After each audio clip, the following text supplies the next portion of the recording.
Buongiorno dal Taglio di Po, siamo con Marco Balboni, eroe per un giorno, che con Alessandro Augusti e Alessandro Siviero sono riusciti a salvare una persona che stava annegando nel Po. Buongiorno Marco, cos'è successo? Ce la puoi raccontare? È successo che niente, hanno visto niente, ho sentito solo Alex che mi chiamava, che mi diceva Marco corri. Beh, dico, cos'è capitato?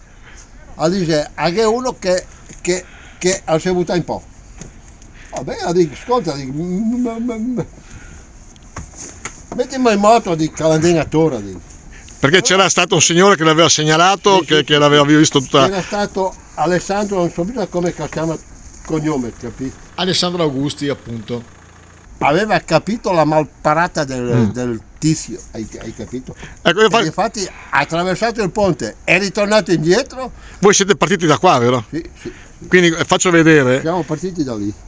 Il punto è il primo pilone del Po. Vedere. Però Marco, tu sei arrivato, il signore era ancora cosciente o era svenuto? Era già svenuto. E quindi voi avete cercato di rianimarlo? Era quasi, niente, daceva i cosi, i sberlun.